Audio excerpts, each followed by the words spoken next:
Això és un fragment del vídeo Llenguatge no sexista. La meva opinió completa sobre aquest tema la trobareu allí. Teniu l'enllaç a la caixeta de descripció.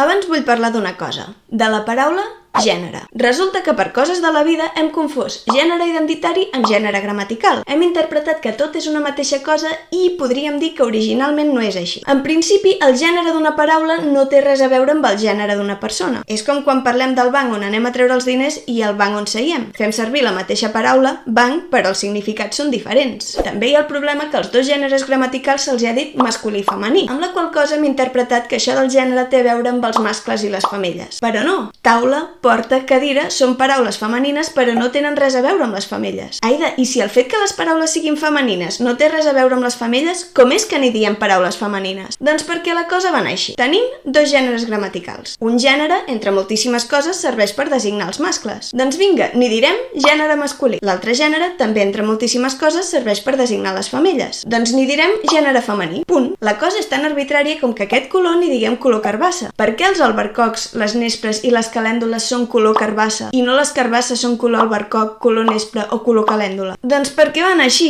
i punt. Els dos gèneres gramaticals perfectament n'hi podríem haver dit gènere dital i gènere manal, perquè el gènere que ara entenem com a masculí serveix per designar els dits i el gènere que ara entenem com a femení serveix per designar les mans. El dit és masculí i la mà és femenina, no? O sigui, tindria el mateix sentit parlar de gènere dital en lloc de gènere masculí i de gènere manal en lloc de gènere femení, però no va anar així i s'han barrejat conceptes i ara tenim un cacau aquí que cada vegada veig més complicat de resoldre. Aleshores, vull fer un apunt sobre el gènere masculí, concretament un apunt morfològic. Primer posaré un exemple en castellà perquè per explicar això em va millor. Chico, chicos. Aquesta O és un morfema que té dos significats. Igual que les paraules poden tindre significats diferents, els morfemes també poden tindre significats diferents. El primer significat de O és que fa referència només a mots masculins. I el segon significat és que fa referència tant a mots masculins com a mots femenins. En català passa igual. Xic, xics. Aquestes paraules tenen un morfema zero en aquest cas, perquè ni el pronunciem ni l'escrivim, per això n'hi diem zero, morfema zero, però que hi és i que també té dos significats. El primer, que fa referència només a mots masculins, i el segon, que fa referència tant a mots masculins com a mots femenins. Perquè no confonguem gènere gramatical amb sexe o amb gènere identitari, posaré un exemple a partir d'objectes. Per què diem que la meva samarreta i el meu jersei són grocs? O que el meu jersei i la meva samarreta són grocs? I no diem que són grogues. Per què? Doncs perquè necessitem un sol adjectiu per a aquestes dues paraules. I en tenim una de masculina i una altra de femenina. Com que el morfema zero té el significat de fer referència tant a mots masculins com a mots femenins, diem grocs, que té aquest morfema zero. Dir que la samarreta i el jersei són grocs a gairebé ningú li sona masclista. Però dir que els xiquets i les xiquetes són encantadors